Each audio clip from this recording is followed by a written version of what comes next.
திமுக கொடுத்த தேர்தல் வாக்குறுதிகள் குறித்து முதலமைச்சர் மு க ஸ்டாலின் ஒவ்வொரு வாரமும் ஒவ்வொரு சதவீத கணக்கை கூறி வருவதாக பாஜகவின் தேசிய பொதுக்குழு உறுப்பினர் அண்ணாமலை தெரிவித்துள்ளார். கூடுதல் விவரங்களை செய்தியாளர் ராஜகுமரன் வழங்கிட கேட்கலாம். ராஜகுமரன், வணக்கம். விவரங்களை சொல்லலாம்.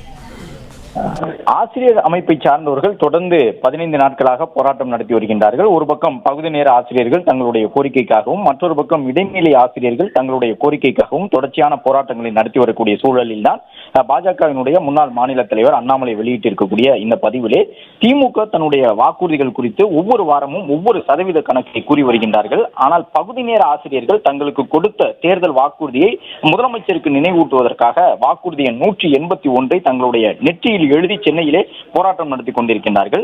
கடந்த 2016 தேர்தலிலேயே பகுதி நேர ஆசிரியர்களுக்கு பணி நிரந்தரம் என்கின்ற ஒரு கருத்தை முதலமைச்சர் சொல்லி இருந்தார். கடந்த 5 ஆண்டுகளாக 10% வாக்குறுதிகளை கூட முழுமையாக நிறைவேற்றாமல் அடுத்த தேர்தலுக்கு வாக்குறுதி அளிக்க தன்னுடைய தங்கை கனிமொழி தலைமையில் குழு அமைத்திருக்கின்றார் முதலமைச்சர் என்று குறிப்பிட்டிருக்கக்கூடிய அண்ணாமலை, திமுக தமிழக மக்களை எத்தனை ஏளனமாக பார்க்கின்றது என்பதற்கு ஆசிரியர்களுடைய தொடர் போராட்டம் ஒரு எடுத்துக்காட்டு எனவும், திமுகவின் நம்பிக்கை மோசடிக்கு 2026 மக்கள் பதிலடி கொடுப்பார்கள் என்றும் பதிவிட்டுள்ளார். விவரங்களை வழங்கியமைக்கு நன்றி ராஜகுமரன். பிளே ஸ்டோர் மற்றும் ஆப் ஸ்டோரில் இருந்து பாலிமர் செயலியை QR கோடு மூலம் பதிவிறக்கம் செய்யுங்கள். செய்திகளை உடனுக்குடன் பெறுங்கள்.